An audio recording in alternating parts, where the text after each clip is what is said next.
ከሲስተሙ የበለጠ ታሸንፋለህ። ወዳጄ ቃል ይዘሃል።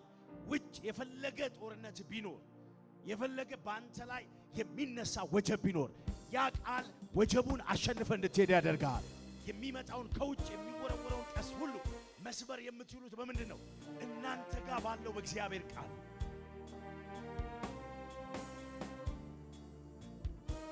ስለ ዘር ነበር ሳወራ የነበረው። ስለ ዘር ሳወራ ሁለት አይነት ዘር አለ ብያቸዋለሁ። አንደኛው የሚታይ ዘር ብያቸዋለሁ። ሁለተኛው ደግሞ የማይታይ ዘር ብዬ ነግሬያቸዋለሁ ቅድም ጠዋት በነበረው ላይ። ከዛ ስለሚታየው ዘር ስንመለከት ስለ አንድ ንጉስ ስናውጅ ነበር። ስለ አንድ ንጉስ ስንመለከት ነበር። የቤዜቅ ንጉስ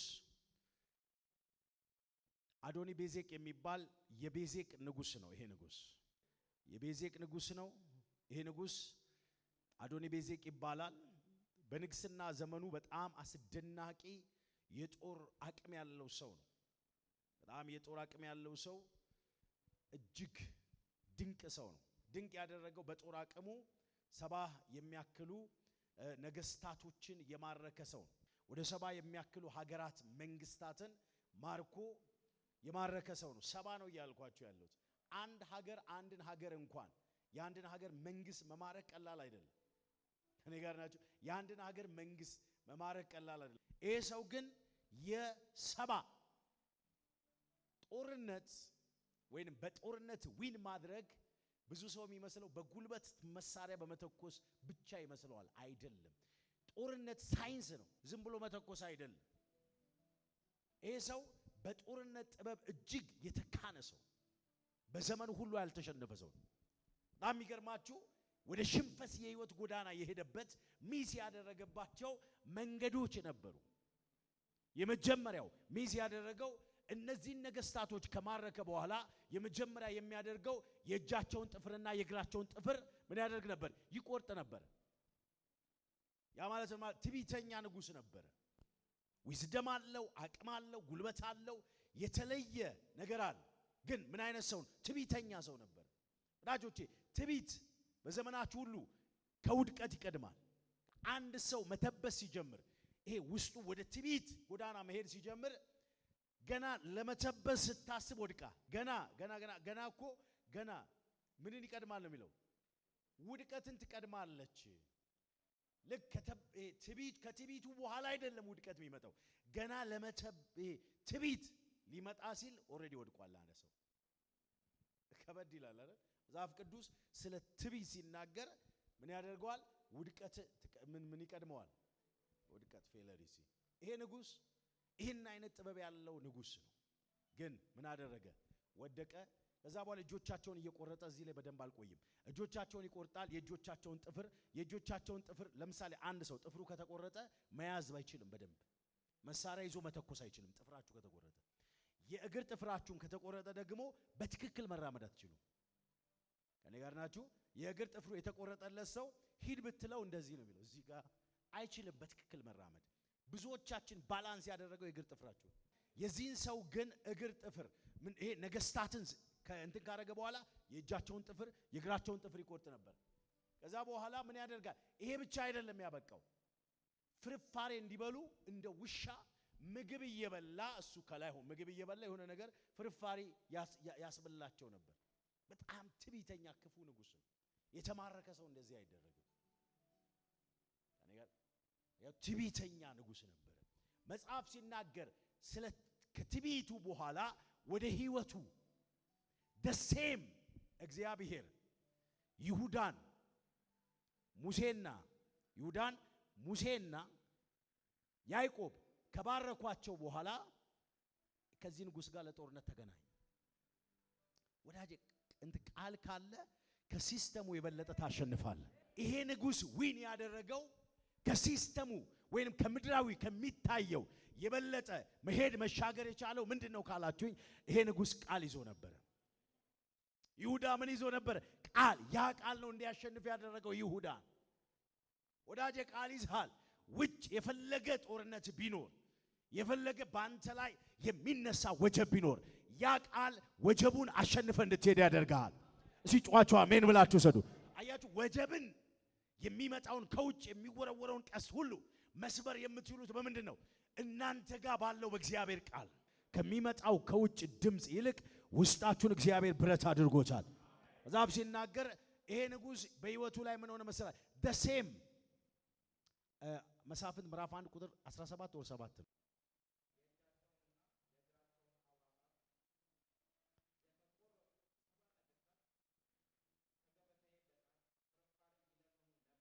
እሺ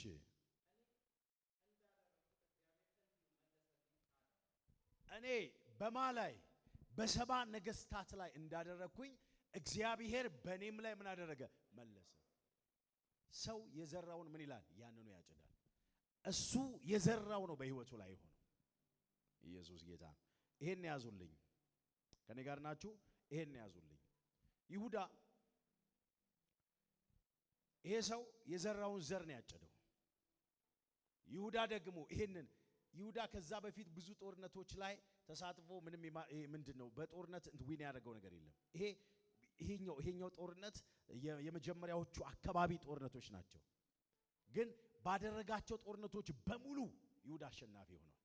መቼ ካላችሁኝ ማን ነው? ከያዕቆብ ከአባቱና ከሙሴ ትንቢት ድምጽ ከሰማ በኋላ።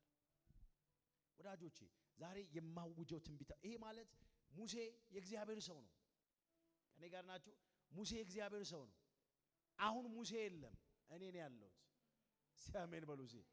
ክብር ለናዝሬቱ ለኢየሱስ። አሁን ያዕቆብ የለም፣ እኔ ነኝ ያለሁት። ሌሎች የእግዚአብሔር ሰዎች እግዚአብሔር ያስነሳቸው ናቸው ያሉት። እግዚአብሔር በአንደበታችን ቃል አልፎ ምን ያደርጋል? ይሰራል። ልክ ይሄ ትንቢታዊ አዋጅ ሳውጅ የሚቀጥለው ዘመናችሁ በድል የተሞላ ይሆናል። እና ይሄ ሰው የዘራውን ያንኑ አጭዷል። የዘራው በስጋ በሚታይ መንገድ ነው የዘራው። በሚታይ መንገድ ምን አድርጓል? አጭዷል። ዘር ሁለት አይነት ነው ብያቸዋለሁ። አንደኛው ዘር የሚታይ ነው፣ አንደኛው ደግሞ የማይታይ ዘር። የማይታየው ዘር ሁለት ቦታ ከፍዬው ላሳያችሁ። የመጀመሪያው የማይታየው ዘር ከአንደበታችሁ የሚወጣው ቃል ነው። ሁለተኛው ደግሞ በልባችሁ ውስጥ ያለው ሐሳባችሁ ነው። የእናንተ ሐሳብ ነው፣ የሰይጣን ሐሳብ አይደለም። ልባችሁ ምን እንደሆነ ልንገራችሁ። ልባችሁ መሬት ነው።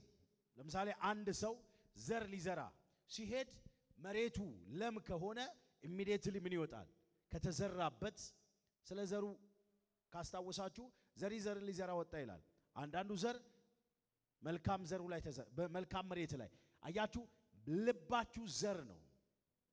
ልባችሁ መሬት ነው። ዘር ደግሞ ሐሳባችሁ ነው።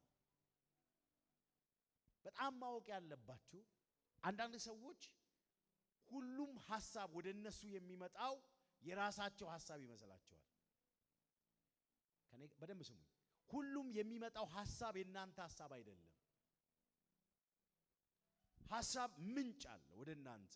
የመጀመሪያው ከስጋችሁ ይመጣል፣ ሌላኛው ከሰይጣን ይመጣል፣ ደግሞ ከእግዚአብሔር ዘንድ ሐሳብ ውስጣችሁ ይመጣል። ኢየሱስ ጌታ። አንዳንድ ሰዎች ከሰይጣን ወደ ውስጣቸው የመጣው ሐሳብ የራሳቸው ሐሳብ መስሏቸው ከራሳቸው ጋር የሚጣሉ ብዙ ሰዎች አሉ። የማን ሐሳብ? የሰይጣን ሐሳብ ልባቸው ውስጥ ይመጣል። ያ ሐሳብ የራሳቸው ይመስላቸዋል። ከዛ በኋላ ከራሳቸው ጋር እንዴት እኔ ይሄንን ላስብ ይችላል? አንተ አይደለም ሐሳቡ ያለው የመጣው ሐሳቡ ያ ዘር ነው። ልብ ያ የመጣውን ሐሳብ ከመለሰው ኦሬዲ ልብ ምንድነው? ለመሬት ነው ብያቸዋለሁ። ያ ሐሳብ መጥቶ እዛ ላይ ከተዘራ ልብ ላይ ከተዘራ በሚቀጥለው ዘመን ሁለት ነው ውጤቱ። አንደኛው መልካም ቆንጆ የሆነ ነገር ታፈራል። ደግሞ የጠላት ዘር ልብ ላይ መጥቶ ልብ መሬት ስለሆነ እዛ ልብ ላይ ካረፈ ያ ዘር ኢየሱስ ጌታ ነው። የምዘራው ጭንቀት ነው፣ ኪሳራ ነው፣ አለመሳካት ነው። አያችሁ፣ ሐሳብ ወደ አእምሯችሁ የመጣው ሐሳብ በሙሉ የናንተ አይደለም።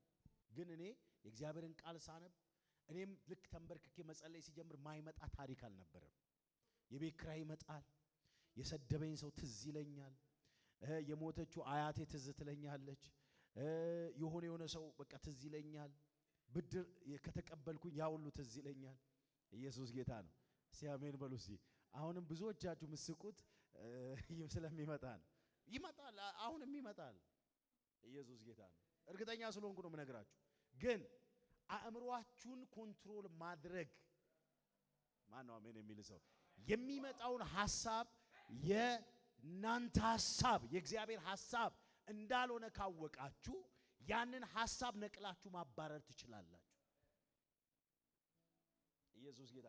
ይሄ ሰው በጭቅጭቅ ነው የሚውለው ቀኑን ሙሉ። በቃ በብዙ ነገር ውስጥ ስለሚያሳልፍ ያ የሚያሳልፈው ነገር ሁሉ አእምሮ ውስጥ ይመጣል። ወዳጆቼ ሐሳባችሁን ኮንትሮል ማድረግ መቻል ማለት አንድን ሀገር የሚመራ ከመሪ ትበልጣላችሁ ይላል የእግዚአብሔር ቃል። ከኔ ጋር ናችሁ? ሐሳቡን ኮንትሮል የሚመራ ሰው የሚቆጣጠረው ሰው ምን አይነት ሰው ነው ይላል? ከተማን ከሚገዛ ሀገርን ከሚገዛ ሰው ምን ያደርጋል? ይበልጥ። ኢየሱስ ጌታ ነው። እስቲ አሜን በሉ። እስቲ አያችሁ፣ በዘር ልባችሁ ውስጥ ያለ ሐሳብ ነው። ያን ሐሳብ ደግሞ የመጣውን ሐሳብ እናንተ ስክሪን ምንድነው ወንፊት መሆን አለባችሁ። የመጣውን ሐሳብ ሁሉ አስተናግዳችሁ የምታስቡት ሜዲቴት የምታደርጉት ከሆነ ያ ሐሳብ ዘር ነው። ያ ዘር ምን አግኝቷል? ለም መሬት። ኢየሱስ ጌታ። ለም የሆነ መሬት አግኝቷል። በቀላሉ ምን ማድረግ ይጀምራል? ያድጋል።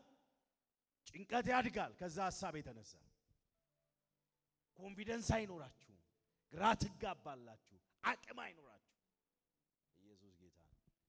አንደኛው በልባችሁ ያለ አላህ ምንድን ያልኳችሁ ሐሳብ የማሐሳብ ኦሬዲ የሰይጣንም ሐሳብ ቢሆን ከተቀበላችሁት ያ ሐሳብ ልባችሁ መሬት ነው። ከተቀበላችሁት ያ ሐሳብ የእናንተ ሐሳብ ይሆናል። ከኔ ጋር ናችሁ? አይከብድም ማለት ኢየሱስ አይከብድም ማማውራው። ክብር ለናዝሬቱ ለኢየሱስ። ያ ሐሳብ የእናንተ ሐሳብ ይሆናል። የሰይጣን ሐሳብ ነው ግን የእናንተ። በመጽሐፍ ቅዱሳችን ላይ ካስታወሳችሁ ይሁዳ በደንብ ስሙኝ። ይሁዳ ጋር የመጣው ሐሳብ የይሁዳ ሐሳብ አይደለም፣ የሰይጣን ሐሳብ ነው። ልብ ውስጥ ሰይጣን ነው ምን የሰጠው? ሐሳብ የሰጠው። ያን ሐሳብ ተቀበለ ይሁዳ። አያችሁ ሰይጣን ሁል ጊዜ በብዙ ሰዎች ሕይወት ውስጥ ከመግባቱ ወይንም ነገራችሁን ከማበላሸቱ በፊት ሐሳብ ነው የሚልከው። ያን ሐሳብ ከተቀበላችሁ በኋላ እሱ ራሱ ይገባል። ያ ሐሳብ ምንድነው? በር ነው። ለምኑ? ለሱ መግቢያ። ግን ልክ ሲያንኳኳ ልባችሁ ታስታውሳላችሁ። ያቺ ሴት መጣና አንኳኳ። ተኝቻለሁ አለች። ሐሳብ ነው የመጣው። ሲንኳኳ ተኝቻለሁ አለች። ጫሜን አውልቄያለሁ። ልከፍት ስመጣ ምን ሆናለሁ አለች። ኦሬዲ እግሬ ቆሽሻል አለች። ሙቀት ውስጥ ነው ያለችው። ብልድ ልብሷ ውስጥ ነው ያለችው። ግን ጌቷ በር ላይ ሆኖ ያንኳኳል። ይሄ ሐሳብ ወደ ውስጣችሁ ሲገባ በዘመናችሁ ሁሉ አሸናፊ ትሆናላችሁ፣ ደስተኛ ትሆናል። ይሄ ሐሳብ ኢየሱስ ጌታ ነው። ግን ጠላትም ደሴም ምን ያደርጋል? ያንኳኳል። ግን የጠላት ሲንኳኳ እንደሷ ነው። አሁን እቺ ሴት ይሄ ካለቀ በኋላ ወጣች ይላል። ወደ ከተማ ጌታዬ ወዴት ሄደ ብላ ወንበዴዎች ወጡ፣ ደበደቧት ይላል። አንብቡት። ኢየሱስ ጌታ። አያችሁ በህይወታችሁ ላይ የልባችሁ ሐሳብ የማን ሐሳብ? የልባችሁ ሐሳብ። የእናንተ ሐሳብ የሰይጣንም ሐሳብ ልባችሁ መሬት ስለሆነ ያ ሐሳብ ዘር ስለሆነ የእናንተ ያልሆነው ሐሳብ የእናንተ የሚሆነው ልባችሁ ለሐሳቡ በር ከፍቶ ከተቀበለ። እኔ ጋር ናችሁ? ኢየሱስ ጌታ። እዛ ነው መጽሐፍ ሲናገር ሰው በልቡ እንዳሰበ እንደዛው ነው ይላል። ይኸውላችሁ እኔና እናንተ የሐሳባችን ውጤት መገለጥ ነን። አሁን ያላችሁበት የአሁን ሐሳባችሁ አይደለም። አሁን ያላችሁበት የትላንትና ሐሳባችሁ ውጤት ናችሁ ዛሬ ያላችሁት። ማን ነው ምን የሚል ሰው? ኢየሱስ ጌታ። የትላንት አሁን ነጋችሁ የተሻለ ከፍ ያለ ህይወት ውስጥ መኖር ትፈልጋላችሁ? አሁን የልባችሁን ሐሳብ ቀይሩ። ኢየሱስ ጌታ። የልባችሁን ሐሳብ እንደ እግዚአብሔር ቃል ማሰብ ጀምሩ። አጂላ ባባባስ ማን ነው አሜን የሚል ሰው? አምናለሁ ዛሬ ብዙዎቻችሁ እግዚአብሔር ወዳየላችሁ ከፍታ ትሄዳላችሁ። እግዚአብሔር የእግዚአብሔርን ቃል ብቻ ታስባላችሁ። ማን ነው አሜን የሚል ሰው? የእግዚአብሔርን ቃል ብቻ። ያ ማለት ሰው የእግዚአብሔርን ቃል ብቻ ካሰበ በዘመኑ ሁሉ አሸናፊ ነው የሚሆነው። አይሸነፍም። እርግጠኛ ሆኜ ልንገር፣ መጽሐፍ ሲናገር እንደዚህ ይላል፣ ደካማው ምን ይበል? እኔ ብርቱ ነኝ ይበል። ይኸውልህ እየዋሻችሁ አይደለም። ደካማ እኮ ነህ፣ ግን መጽሐፍ ቅዱስ ዋሹ አይደለም እያለ ያለው እንደ ቃሌ ተናገር። ኢየሱስ ጌታ ነው። ደክሞሃል፣ እውነት ነው። ምን ብለህ ታውጃለህ? እኔ ብርቱ ነኝ። ማን ነው ጮኸ አሜን የሚል ሰው? ይሄን ስታውጅ ደግሞ ይሄ ከአንደበትህ የሚወጣው ቃል የልብህ ሐሳብ ነው እንጂ ከአንደበትህ የሚወጣው ዝም ብሎ አፍ ላይ ያለ ብቻ አይደለም። መጽሐፍ ሲናገር ሰው በልቡ ሞልቶ የተረፈውን ይናገራል። ኢየሱስ ጌታ ነው። ሃሌሉያ። ይላል በማይታየው ዓለም ከሚታየው ዘር ይልቅ የማይታየው ዓለም ላይ የምትዘሩት ፓወርፉል ነው፣ ይበልጣል። ኢየሱስ ጌታ ነው። አሜን አሜን አሜን። ይሄ የማይታየው ዘር ሁለት አይነት ነው ብያቸዋለሁ። ምጽፉ ሰዎች ያዙ። አንደኛው ምን ብያቸዋለሁ? የማይታየው የሚታይና የማይታይ ብያቸዋለሁ። የማይታየውን ደግሞ በሁለት ከፍዬላቸዋለሁ። ምን ብያቸዋለሁ? የልባችሁ ምን አንደኛው ሐሳብ፣ ሁለተኛው ምንድነው ያልኳችሁ? የአንደበታችሁ ቃል። የልብ ሐሳብና የአንደበታችሁ ቃል። ይሄ የማይታይ ዘር ነው። በጣም ስለ ሐሳባችሁ ምናልባት የእግዚአብሔር ቃል ራሱ ሳይንስ ነው። እኔ አሁን የገባኝ ፕሪንሲፕል መርህ ነው። ሳይንስ ነው ስላሳንሽው አይደለም። ኢየሱስ ጌታ ፕሪንሲፕል አለው፣ መርህ አለው። በዚህ መርህ መሰረት ወክ ካደረጋችሁ ታሸንፋላችሁ። ምን ማለት ነው መርህ? ለምሳሌ ይሁዳ ለጦርነት ሲወጣ ከእግዚአብሔር አንድ የተቀበለው ምንድነው? ምስጋና ነው። ለጦርነት ሲወጣ ኳየር ነው ከፊት ለፊት የደረደረው። ኢየሱስ ጌታ ነው። ዘማሪዎችን ነው ፊት ለፊት የደረደረው። ምን እያሉ ይዘምራሉ? ድል በድል እንሄዳለን በአምላካችን ድንንንን ከኃይል ወደ ኃይል እየነነርን ጌታችንን ነው እናየዋል። ኢየሱስ ጌታ ነው። አያችሁ፣ እነሱ ይህን ይዘምራሉ፣ ይሁዳ ከኋላ ሆኖ ይከተላል። አቤት አቤት! ሰው ለጦርነት ሲሄድ ዘማሪ ይደረድራል። ምን እግዚአብሔር መልካም ነው በሉ እስኪ። ይሄ ማለት ፕሪንሲፕል ነው፣ መርህ ነው። እግዚአብሔር ዘማሪ ከፊት አውጣ ካል አውጣ። ወርሺፕ አድርጉ። ወርሺፕ ላይ ምን መሰላችሁ? በአምልኮስ ድል አለ። ኢየሱስ ጌታ ነው። ምን እያልኳችሁ ነው? አምልኮ ያለመልማል። ማን ነው አሜን የሚል ሰው? አያችሁ፣ የሚያመልኩ ሰዎች፣ ወርሺፕ የሚያደርጉ ሰዎች ሁል ጊዜ እየለመለሙ ነው የሚቀጥሉት። ይሁዳ ይሄንን ያደረገው ለጦርነት ሲወጣ ከዛ በኋላ እርስ በርስ ነው የተገዳደሉት። እርስ በርስ ነው፣ በቃ እርስ በርስ አለቀ። ጦርነቱ በቃ አለቀ። ሲያለቀ በሉስ ክብር ለናዝሬቱ ለኢየሱስ ይሁን። አሜን አሜን አሜን አሜን። አጃጃጃጃጃጃ ክብር ለናዝሬቱ ለኢየሱስ ይሁን። እና በዘመናችሁ ሁሉ አንድ እውነት ማወቅ ያለባችሁ የምትዘሩት ዘር ሲድ ነው። ዘራችሁ የሚታይ ዘር አለ፣ የማይታይ ዘር አለ። የማይታየው ዘር የልባችሁ ሐሳብ ነው። የማይታየው ዘር ሁለተኛው ከአንደበታችሁ የሚወጣው ቃል። ኢየሱስ ጌታ ነው። በመጽሐፍ ቅዱሳችን ላይ ብዙ ጊዜ የማይታየው ዘር ኢሚዲየትሊ የሚበቅል አይደለም። የማይታየው ዘር አንደኛውና ትልቁ፣ ለምሳሌ አንዳንድ ሰዎች ራሳቸውን አፕዴት ያደርጋሉ በትምህርት ቃል በማንበብ የሚታይ አይደለም። ከረንትሊ ቶሎ ኢሚዲየትሊ አይታይም። ኢየሱስ ጌታ። ከሆነ ጊዜ በኋላ ግን ይሄ ዘር ይታያል። አሜን አሜን አሜን። ይታያል። ዘሩ ኢሚዲየትሊ ላይ ይታይ ይችላል። ከሆነ ጊዜ በኋላ ይታያል። ያ ሰው እየጨመረ ይመጣል። በቀላሉ አንድ ነገር ልንገራችሁ፣ በመንፈሳዊ ሕይወት እያደገ የማይመጣ ሰው በራሱ ላይ የማይዘራ ሰው ነው። ኢየሱስ ጌታ። በራሱ ላይ የማይዘራን ሰው ካያችሁ መቼም ቢሆን ሲያድግ አታዩትም። በራሱ ላይ የሚዘራ ሰው እያደገ ነው የምታዩት። ምናልባት ወራት ይቆያል፣ ዓመታት ሊቆይ ይችላል። የሆነ ሰዓት ላይ አንድ ሰው በመንፈሳዊ ህይወቱ አደገ ማለት ትላንትና ያስጨነቀው ነገር ዛሬ ያስጨንቀው። ሲያሜን በሉሲ ትላንትና ያስለቀሰው ነገር ዛሬ እንደ ቀልድ ሊያወራው ይችላል። ኢየሱስ ጌታ ነው። ከዓመታት በኋላ የምታገኙት የሥራ እድገት ወይንም የምታገኙት ትልቅ ተቋም የማይታዩ ዘሮች ውጤት ናቸው።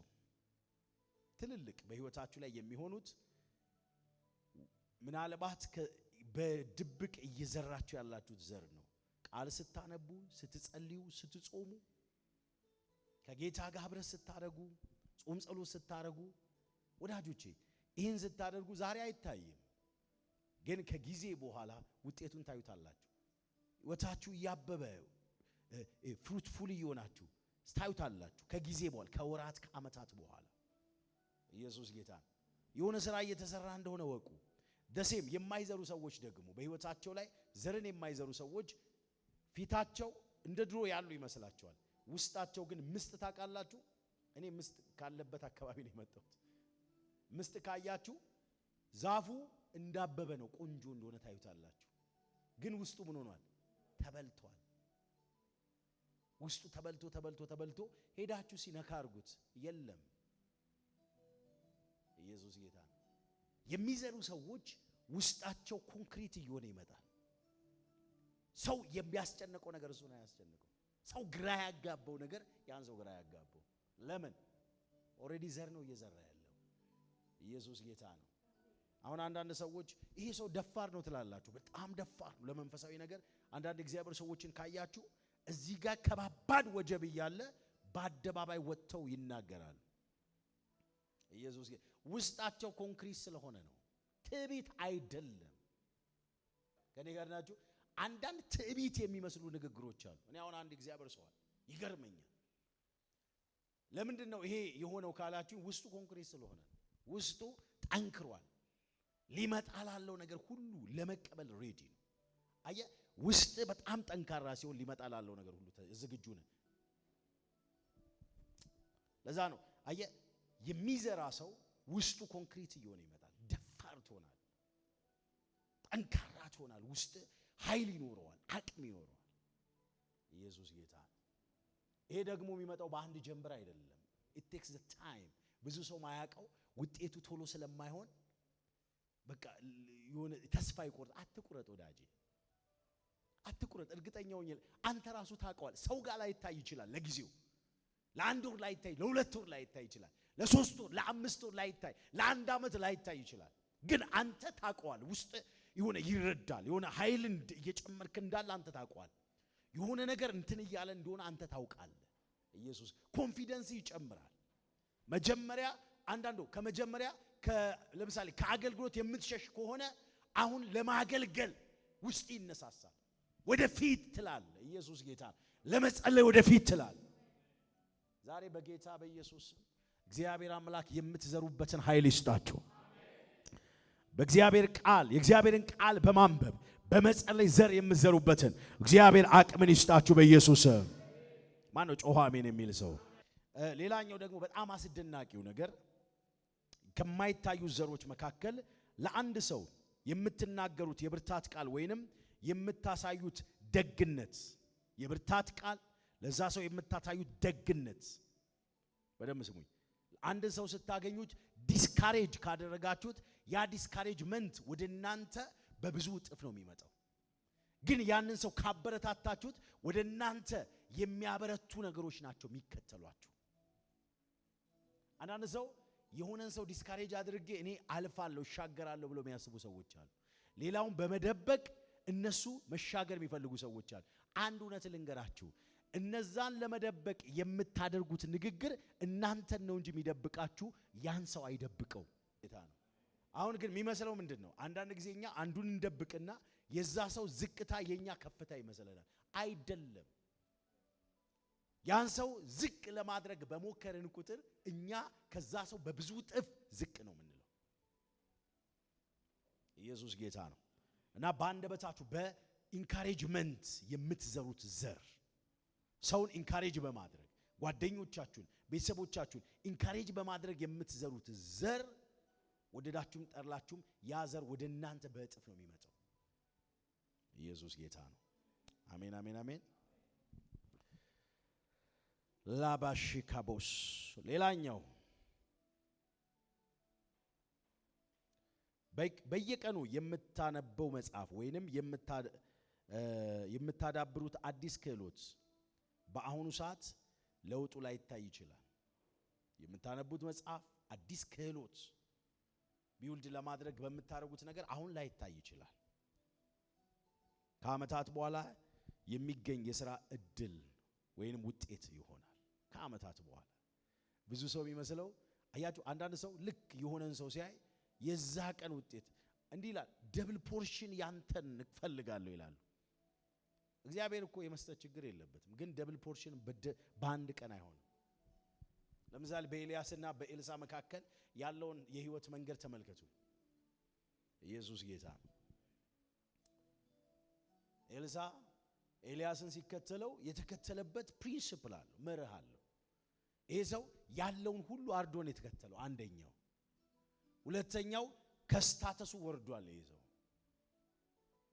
ሶስተኛው ያየው ነገር አለ፣ ቪዥን አይቷል እንጂ ዝም ብሎ አይደለም። ከዛ ይሄ ሁሉ የሆነው በአንድ ጀንበር አይደለም፣ አመታትን ፈጅቷል። እግዚአብሔር ለእያንዳንዳችሁ እርግጠኛው የምነግራችሁ ጸጋ አለ ውስጣችሁ ላይ። ይኸውላችሁ እዚህ ሁሉም ሰው እግዚአብሔር ስፔሻሊ ጌታ ኢየሱስን አምኖ የተቀበለ ሰው ግሬስ አለ ውስጡ ላይ። እኔ ጋር ናችሁ፣ ጸጋ አለ በእያንዳንዳችሁ ውስጥ። ግን እናንተ ለዛ ጸጋችሁ የሰጣችሁት ጊዜ፣ ያን ጸጋ አምናችሁ የተቀበላችሁበት። አምኖ መቀበል ማለት አሜን ብሎ አሜን አሜን ማለት ብቻ አይደለም። አምኖ መቀበል ማለት አንደኛውና ዋነኛው ለዛ ነገር ራሳችሁን ሰሚት ማድረግ ነው። ለምሳሌ እግዚአብሔር እኔን ነብይ ነህ ካለኝ፣ እግዚአብሔር እኔን ፓስተር ነህ አገልጋይ ነህ ካለኝ፣ እኔ ውስጥ ያለውን ጸጋ አንደኛው ካከበርኩት፣ ሁለተኛው ካመንኩኝ እኔ ውስጥ ያለውን ጸጋ ምንድነው ማደርገው? ካፌ አታገኙኝም፣ ስዞር አታገኙኝም፣ ከነጋዴ ጋር አታገኙኝም። እኔ አሜን አሜን አሜን። እስቲ አሜን በሉሲ። ከነጋዴ ጋር አታገኙኝም። አሁን እኔ ለምንድን ነው ከነጋዴ ጋር አትቆይ አታሳልፉም? አሳልፋለሁ። የእጅ ሻይ ጠጥቼ ወደ ቤቴ ልገባ ይችላል፣ ግን ጓደኛ አላደርግም። ጓደኛ ሳይሆን ወዳጅ አላደርግም። እኔ ጋር ናችሁ። ጓደኛ ልታደርጉት ይችላል፣ ግን ወዳጅ አታደርጉ። ኢየሱስ ጌታ። ከነጋዴ ጋር ውዬ ወዳጄ ከሆነ ጊዜ በኋላ ማስበው ሁሉ ቀመሬ ስለ ገንዘብ እንዴት ላገኝ፣ እንዴት አድርጌ ገንዘብ ላገኝ ነው። በቃ አለቀ። እንዴት አድርጌ ልነግድ ነው። ኢየሱስ ማመን ሲባል አምኛለሁ ብቻ ማለት አይደለም። ኖ አይደለም። ብዙ ሰው የሚመስለው በቃ አምኛለሁ አይ ቢሊቭ። እውነት ነው፣ ማወጁ መናገሩ ጥሩ ነው። ግን ማመናችሁ የሚታወቀው አምነህ ስትሄድ ነው፣ ስታደርግ ነው። ላመንከው ነገር ካያችሁ ሐዋርያቶችን ተመልከቱ። ሐዋርያቶች የሐዋርያነት ጸጋ በላያቸው ላይ መኖሩንና ራሳቸው አምነው መቀበሉ የሚታወቀው ምንድነው? ይሄን ከተቀበሉ በኋላ ኢሚዲየትሊ እነዚህ ሰዎች ያገኛቸዋቸው ኢየሩሳሌም ላይ ነው። ውስጣቸው ላይ ላለው ግሬስ ሰሚት ማድረጋቸው ማመናቸውን በምንድን የምታውቁት? ያሉት እነዚህ ሰዎች የት ናቸው? ኢየሩሳሌም ናቸው ያሉት። ምን ሊያደርጉ? ሊጸልዩ፣ ሊጾሙ፣ እሳት ሊሉ። ሃሌሉያ! እሺ እሳት በሉ። አያችሁ፣ እሳት ሊሉ ነው እነዚህ ሰዎች የተሰበሰቡት። ለምን? ውስጣቸው ላይ ያለውን አምነው ተቀብለዋል። ማን ነው አሜን የሚል ሰው? ወዳጄ ውስጥ ላይ ላለው ነገር አምነ መቀበል ማመን የሚታወቀው ለዛ መንገድ ማስተካከል ያለብን ማስተካከል። ኢየሱስ ጌታ ነው።